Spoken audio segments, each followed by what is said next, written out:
Monsieur le Président, Dear President, dear colleagues, it was such a great honor to present my candidacy to you this morning in this beautiful town of Madrid. Madrid, where I had the honor of accompanying our President, Jerry Connelly, and our Secretary General, Roxana Popa, in last June during a historical summit. First, I'd like to congratulate Zaida Contara and all of the Spanish parliamentary delegation for their wonderful organization. And dear President, dear Jerry Connolly, I would like to thank you from the bottom of my heart for your vision, for your dynamism, for your ethics, for your humanity at the service of our Assembly and at the service of each member of this Assembly. Just like Jerry, I myself have a lot of ambition for our Parliamentary Assembly. Our Assembly is a crucial element in our international action at the service of our ideas and values. I want our Assembly to become stronger, to become more respected within NATO and beyond. It is our responsibility, indeed, our responsibility, NATO parliamentarians, to be people who safeguard, to be people who will convey messages to our citizens and to tell our citizens that nothing is more important than our democratic values. In February 2014, I was on the Maidan Square in Kiev. I was there supporting our Ukrainian friends. At the same moment, Russia was challenging the principle of the intangibility of borders. At that time, Russia was showing an imperialistic determination, one that I had already observed while I was in Prague during the dark years of the Soviet dictatorship. And back at that time, I decided to go into politics in order to help the Eastern populations to break their shackles. At my very modest level, of course. For too long, our Western societies had believed that Russia had changed. For too long, we remained deaf to the warnings sent by our friends from the Eastern countries. For too long, we were blind to the potential of arrival of a new war on our European territory. Now, no doubt, is possible.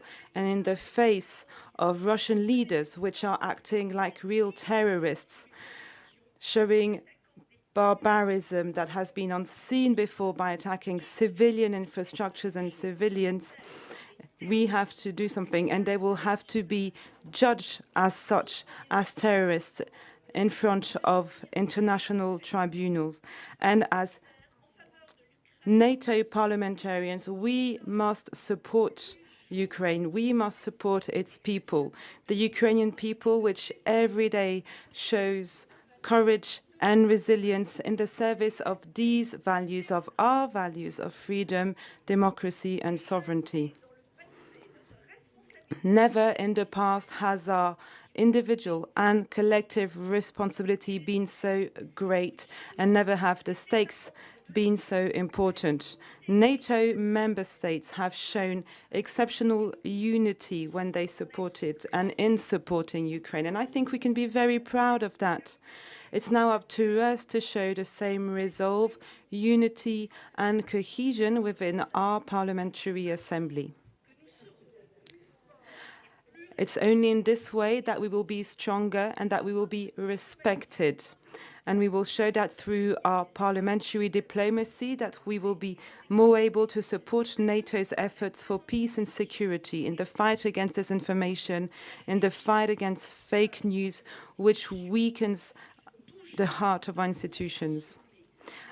Every day we will have to reaffirm the core and the primacy of our democratic values in the face of these authoritarian regimes. We are welcoming Sweden and Finland like we welcomed Montenegro and North Macedonia before that. We are also creating the Center for Democratic Resilience. All of these elements, I think, will help us to go in that direction. We'll also need to develop a strategic thinking and a watch on the Indo-Pacific region and on other countries in the area. We also need to develop ties with other assemblies, such as with the UN, with the European Council, and with the ASEAN. We also need to think about our armies, our youth, and I will put forward initiatives that I had already exposed while I was Vice President. And also here, I'm very happy about the prize for women, peace and security. All of these initiatives will enrich our Euro-Atlantic alliance.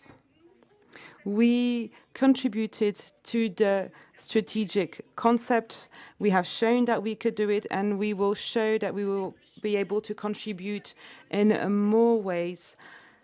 Thanks also to our wonderful team, to the wonderful secretariat of the NATO PA.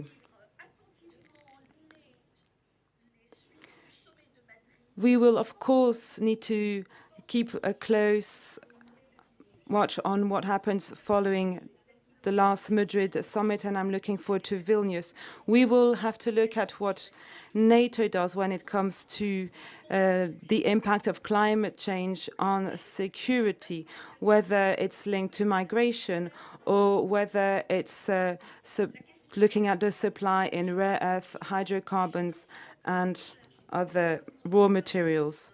We also have to follow the works on research in tomorrow's weapons and equipment. We need to look into war economies as well that will help us to face future strategic challenges. And we have to show authoritarian regimes that they are not more efficient in this matter than we are. And we have shown that as well with COVID, that democratic states work better. Finally,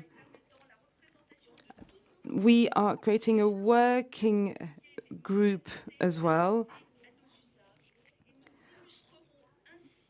in different ways. And with this working group, we once again are putting forward our principles of democracy, of transparency. And in this working group, everyone can be heard without any necessary political party considerations, and a working group that will better support our parliamentary work.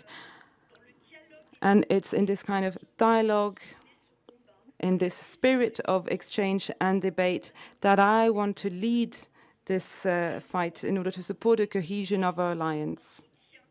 And everything I do here is also in full support of Ukraine. It's a moral contract and an ethical contract that we have with Ukraine, and this must bind us. And therefore, it's very humbly that after having served our assembly for 14 years, that I would like to thank you from the bottom of my heart with sincerity.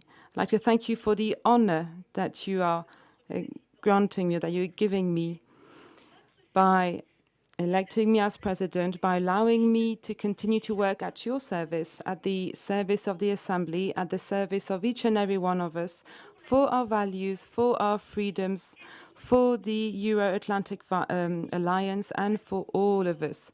We must stay united, we must stay strong.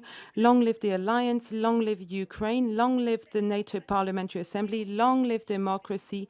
And once again, dear President, a very heartfelt thank you.